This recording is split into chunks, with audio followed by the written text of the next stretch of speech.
तू कोन सुधरंदे छोरा, तू कोन सुधरे ॾींहं क़यामत ताईं कोन सुधरंदे।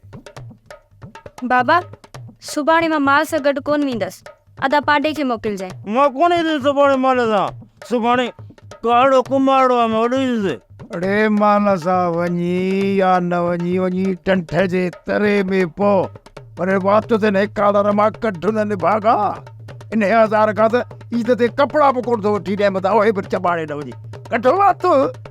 हा बाबा ही न कपड़ा खाइण जी आदत कॾहिं बि कोन छॾींदो। बाबा मां त रुगो कपड़ा खाईंदो आहियां नी, हो मुंहिंजे वारो पुटु लोलो हेॾा हेॾा बितर खणी खाईंदो आहे, हेॾा। छा जोरो चई जादो? अड़े जोरा ये मुजेरी वारो छोरो लोलो मिट्टी खाईंदो आहे छा? हो भाउ नूर मिठे जो कसम त मिट्टी खाईंदो आहे। मूं खोड़ चकर ॾिठो त मांसि मिट्टीअ खाईंदे। वॾो चोर पकड़ियो। हाँ सही तो चए, खाईंदो हूंदो। नंढेला खां वठी छोरे खे मिट्टी खाइण जी आदत हुई ऐं पोइ माई बाई ख़बर अथई छा कंदी हुई, चीकी मिट्टी में मिर्चूं मिलाए आगुर ते हुत हुत छटींदी हुई।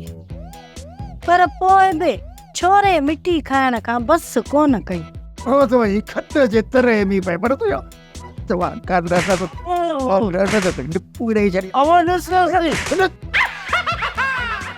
छटे छोकरे खे छो तो एॾा धकाणीस, वॾो थींदो पाण ई सुधरी वेंदो, छॾे वेंदो ई आदत। अञा ॿार जिगरे ई बारा तब कारो न हो करे छड़ी से नो कॾहिं वॾो थींदो भला बारा ई बारा तीन तो अरे तो अम्मा खीर कुछ निकतो? न अड़ी अम्मा, रोज़ रोज़ खीर ई घटि थींदो पियो वञे। इहा हालत रही त पोइ त ॼमाइण जेतिरो बि कोन बचंदो। अम्मा माल जो कहिड़ो ॾोह आहे, पटे ते त को साओ तीलो ई न आहे जो माल खाई खीर वधाए। अम्मा तू सच्ची है, सुकने डंगरन ते एतिरो खीर डुबंदो न। बाबा सुभाणे काड़ो कुमाड़ो क्यों था ॾिसजांइ जेदी तो मींहुं वसे। काड़ो कुमाड़ो मोला अन्न दे त मींहुं वसे, काड़ो कुमाड़ो मोला अन्न दे त मींहुं वसे, काड़ो कुमाड़ो। हस काल डर न तो कटी वत वो काड़े कुमार जा पुत्रा पठोतन।